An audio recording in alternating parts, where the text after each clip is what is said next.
আপোনালোকক চুজিৰ নিমখীয়া আৰু মিঠাৰ কাকৰা বনাবলৈ শিকাম। তাৰ কাৰণে এই বাটিত 2 বাটি পানী, এই আন্দাজেৰে 2 বাটি পানী মই গৰম কেৰাহীখনত দিছোঁ। তাৰপিছত সেইটো আন্দাজেৰে এবাটি চুজি পানীখিনিত দিয়ে মই লগে লগে লৰাবলৈ আৰম্ভ কৰিছোঁ, নহ'লে চুজিৰ গাঁঠি বান্ধি যাব পাৰে। অলপমান চফ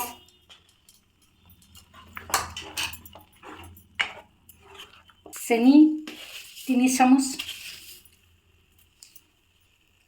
আৰু নিমখ আধা চামুচ দি চুজিখিনি মই ডো বনাবলৈ চেষ্টা কৰিম। যিটো শুকাই যোৱাৰ পিছত আটা মাৰিবলৈ আমি যেনেধৰণে ৰুটি বনাবলৈ যেনেধৰণে আমি আটাখিনি তৈয়াৰ কৰোঁ, তেনেকৈ চুজিখিনিও আমি সম্পূৰ্ণ শুকুৱাই আটাৰ লাডু বনোৱাৰ দৰে বনাই ল'ম, আটাৰ গুটি লোৱাৰ দৰে।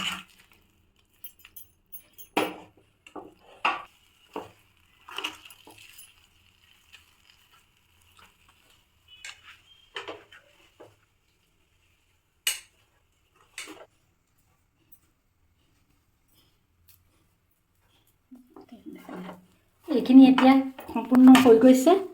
তাক এতিয়া মই ঠাণ্ডা হ'বলৈ দিম। ঠাণ্ডা হোৱাৰ পাছত তাত কাকৰা তৈয়াৰ কৰা হ'ব পুৰ ভৰাই।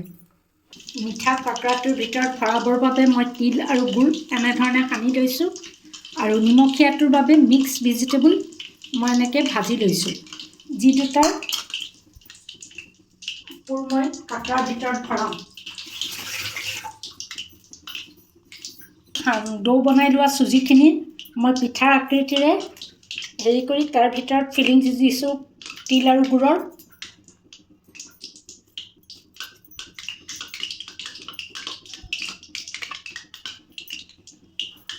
চব্জিৰ ফিলিংটো পিঠাৰ ভিতৰত কাকৰাৰ ভিতৰত ভৰাই দিছোঁ। ভৰাই দিয়াৰ পিছত বাহিৰ নোহোৱাকৈ মই এনেধৰণে টিপি টিপি কাকৰাটো ৰেডি কৰি লৈছোঁ ভাজাৰ আগতে।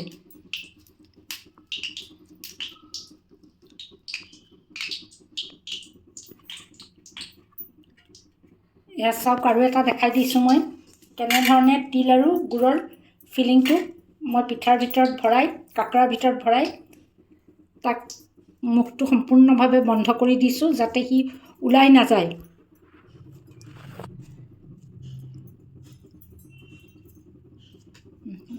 কেৰাহীত তেল গৰম হৈ আছে, তাত মই এই তিল গুড় দিয়া কাকৰাটো তেলত ভাজিবৰ বাবে দি দিছোঁ। গেছটো সদায় আপোনালোকে মিডিয়াম ফ্লেমতে ৰাখিব। অলপ বাদামী ৰং হ'লে আপোনালোকে কাকৰাকেইটা তেলৰ পৰা উলিয়াই ল'ব।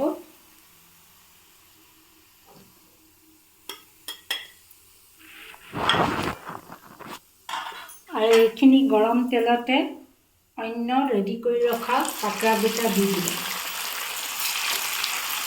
কেইটা আপোনালোকে সন্ধিয়াৰ নাস্তাত বা ৰাতিপুৱাৰ নাস্তাত খাব পাৰিব।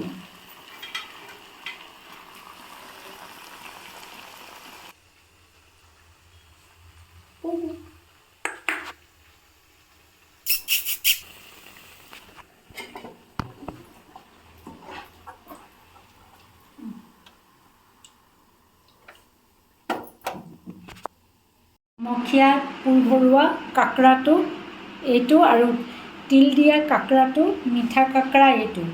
গতিকে আপোনালোকে এই ৰেচিপিটো সন্ধিয়া বা ৰাতিপুৱাৰ নাস্তাৰ ৰূপত বনাই পেলাই খাই চাব পাৰে। আৰু খাই কেনেকুৱা পালে জনাবলৈ কিন্তু মোক নাপাহৰিব দেই। মই বহুত আশাৰে আপোনালোকলৈ এই ৰেচিপিবোৰ আগবঢ়াইছোঁ। আপোনালোকে আপোনালোকৰ কমেণ্টটো দিলে মই ভাল পাম। ধন্যবাদ।